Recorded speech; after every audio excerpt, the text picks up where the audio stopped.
Yeah, Hollywood just can't quit this franchise. I absolutely love the first two Terminator movies. They are easily two of the greatest action movies ever made. T2 even being one of those very rare movies that only improves upon the original. There's so much to love about the first two. I adore those movies. Since then, though, Hollywood has frequently attempted to make a sequel to, I want to say, those two movies. Not necessarily trying to extend the franchise. They want to be like, let's make a great Terminator trilogy, and they keep trying, and it's always failed. Terminator 3 was extremely underwhelming. Terminator Salvation, that dropped the ball entirely. And Terminator Genesis, I don't even know what the fuck that was. I was doing YouTube videos when I saw Terminator Genesis. I think that's the first time I absolutely flipped out on a movie. You want to see that? That's way back in my history. Going into this one, though, I had a feeling that maybe, just maybe, Hollywood finally figured it out, and maybe we were gonna finally get a worthy Terminator movie. James Cameron was producing this one. He also helped make the story for this. I really liked the casting choice. He had Arnold Schwarzenegger back. He also had Linda Hamilton back as Sarah Connor. I actually went into this movie with a decent amount of confidence, and I'm gonna say this right now. Is this the worst Terminator movie? Definitely not. This movie has some things going for it. But I still gotta be honest, as far as Terminator movies go, this one still didn't cut it for me. I'm gonna do the spoiler review a little bit differently than I normally do. I know I'm normally the guy who goes play by play from start to finish. I go into spoiler details throughout it over, hey, I like this, I like that. I'm still gonna do that, but in a different way.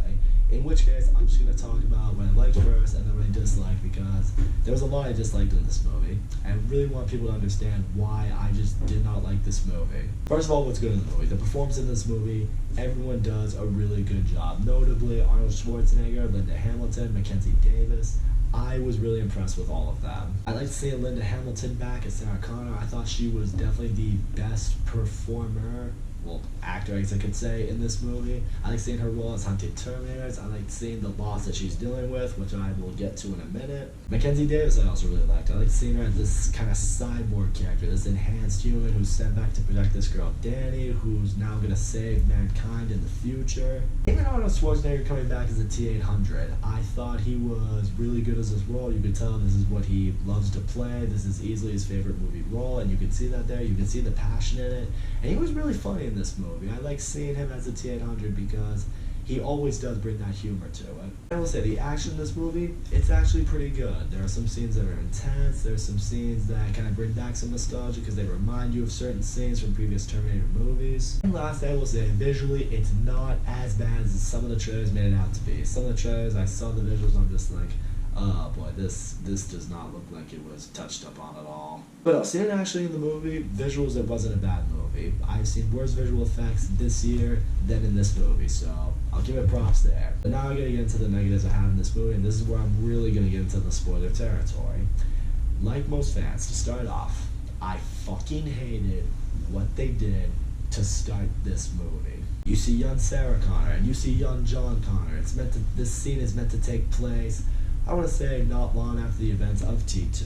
And then a new T-800 model shows up that looks exactly like Arnold, just shows up, guns down John Connor's dead, and you're sitting there like, what the fuck? It's like, just like that, John Connor, who is the most iconic character, the most important key to this Terminator franchise, once again, for the fourth movie in a row, he's treated like shit. This is just what pisses me off. It's part of the big issue I had in Terminator Genesis. It's like John Connor is supposed to be the one who's going to lead mankind to victory and stop the machines. I understand, this movie wanted to go in a different direction. In this movie, Danny's the one who actually, in this timeline, takes over the resistance, and she leads the human beings to, she leads them to victory.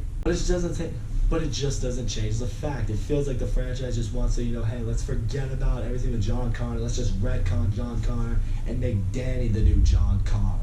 That way we can set up an entirely new franchise that just now disregards every Terminator movie beforehand. It's like, now this is just Terminator. It just bothers me. Like, why couldn't John Connor have had a role in this movie? Like, why couldn't it have been something like, oh, I don't know, maybe he and Sarah Connor had a falling out because, she wanted him to be this and then he wanted to be that. It's like, they could have done something like, hey, we stopped the war ends, I don't need to be like this, war hero now, and his mom would be like, no, you have to be, and that causes like, an altercation between them and a falling out in their relationship, and they could have had something with that in this movie. Or better yet, maybe still make John Connor the leader of the resistance, but Danny does something that really puts the resistance over the edge, and that helps stop the machines. And so this is for the machines a last-ditch effort, like a real last-ditch effort to stop them. It's like, okay, if we can kill Danny before she joins the resistance, then we can stop it. It's like, why you have to just kill off John Connor every time? And it's not just that.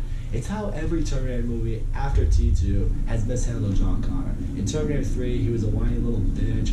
Terminator Salvation, he wasn't even the leader of the resistance. Terminator Genesis, they turned him into a Terminator and the villain of the movie, and this one he's killed off in 5 seconds. It's just dumb. It's straight up disrespect. This is the guy who is carrying your franchise. This is the guy who is the most important piece, and you just kill him off like that. That's wrong. That's a slap to the face of hardcore Terminator fans that grew up with the first two.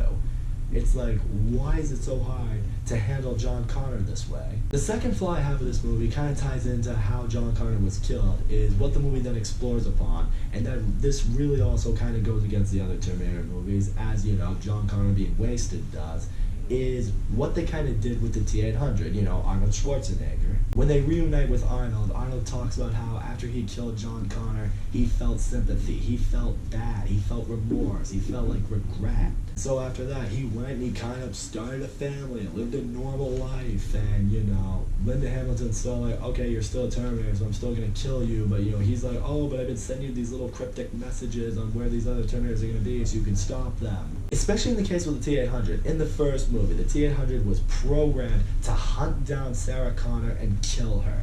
In T2, this T-800 that was sent back by John Connor was programmed by John Connor to protect young John Connor from the T-1000. And then if you watch the director's cut of Terminator 2, you had that scene where Sarah Connor and John Connor temper with his program a little bit to make him a little more human, to make him more, I don't want to say emotional, but a bit more, sympathetic, a bit more, able to adapt to the human life. Now in this one, what you are telling me is that, the T-800, he's just going to evolve on his own. He's going to feel remorse. He's going to feel sympathy. He has a soul in him. He's a human being. But that doesn't make sense. The T-800 is a machine. It is a robot. Like, they're not supposed to feel emotions. It harkens back to that iconic scene in T2 where the T-800 looks at John Connor and he's like, I know now why you cry, but it's something I can never do. It hits you in the feels, and you see right there that the T-800, it understands emotion, but it took that programming for it to understand emotion.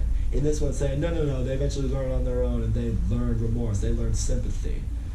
That goes against everything. And the other big loophole this now creates is, apparently, the machines can send a bunch of these different Terminators back. This Terminator looks like it showed up not long after they defeated the T-1000. So what I'm wondering now is, why didn't they just go back to when, Kyle Reese was sent to protect Sarah Connor from the T-800? Why didn't they just send like a unit of T-800s to go in and kill Sarah Connor? Just to be safe, be like, hey, you know what? Just in case Kyle Reese is, a badass motherfucker, let's send an entire unit of Terminators after it so he has no shot to protect her. Because this movie now implies that Skynet could have sent multiple Terminator units back in time, so why didn't they just do that? That creates now a million different questions. It's like, at first you think, they could only send one back. Nope, apparently they could have sent multiple back, so yeah, that really makes a lot of sense. And finally, I will get into this flaw that I have with this movie. Terminator Dark Fate is basically the same exact story as Terminator 1 and Terminator 2. You have this person, they're gonna save mankind sometime in the future, a Terminator is sent back in time to kill them, and someone else is sent back from the future, to protect them, to save them. It's literally the same story. The reason Terminator 2 was a lot better than Terminator 1, though, I feel, is because Terminator 2 just stepped it up in a lot bigger sense. A more powerful Terminator was sent back to kill John Connor. A Terminator was sent back in time to protect John Connor. We actually see who he is as a character, even though he's a kid, but we begin to learn more about him. We see what the effects of the future are taking on Sarah Connor. We learn a little bit more about how Skynet develops. It really just explored more, it did more, it stepped it up as a sequel should. This one really doesn't do anything differently. It's literally just the exact same story as the other ones, and that's kind of what has me feeling, what a lot of people are feeling, this Terminator franchise, it shouldn't be a franchise. If they were gonna make a third movie, they should have done something, similar to what Terminator Salvation was. It's like, let's at least show in the third movie, we will show the actual war of the resistance against Skynet. We will finally truly see what John Connor did that saved humanity. You have that big war, that will be the movie, and then maybe in like the final scene or something like that, you see Skynet send a T-800 that is Arnold back in time, and maybe like the final line, the final shot is Kyle Reese looking at John Connor saying, "Sir, let me save her." And then, you could have this trilogy that's basically a circle. It's all a loop. It's like, okay, this is how it all starts. This is how it all goes full circle. So I guess that's where I gotta give Terminator Salvation, I guess, maybe the most respect out of any of these sequels, because it at least attempted to make that movie. That movie was still a mess, but they made an attempt at it. This movie literally tried to do the exact same thing to set up for another franchise, and I really just hope it doesn't happen. At this point now, I think it's time to give up.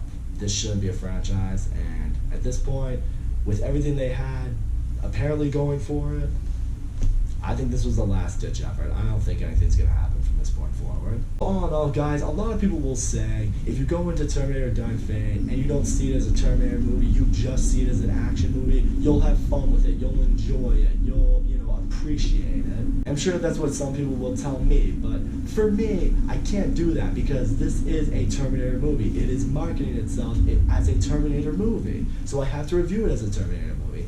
As a Terminator movie, I think this sucks. The performances are solid, the action is solid, the visuals aren't as bad as I thought they were going to be, but the story is the same exact story we have been used to seeing. Once again, they absolutely shit on the character of John Connor, which is not at all what they should do. The movie, more than that, just goes against so many different plot elements that were established in the first two Terminator movies, which doesn't make even more sense in the fact that this is trying to be a direct sequel to the first two Terminator movies. In the end, I was really hoping I could walk out of this movie saying, yes, we finally have a Terminator trilogy.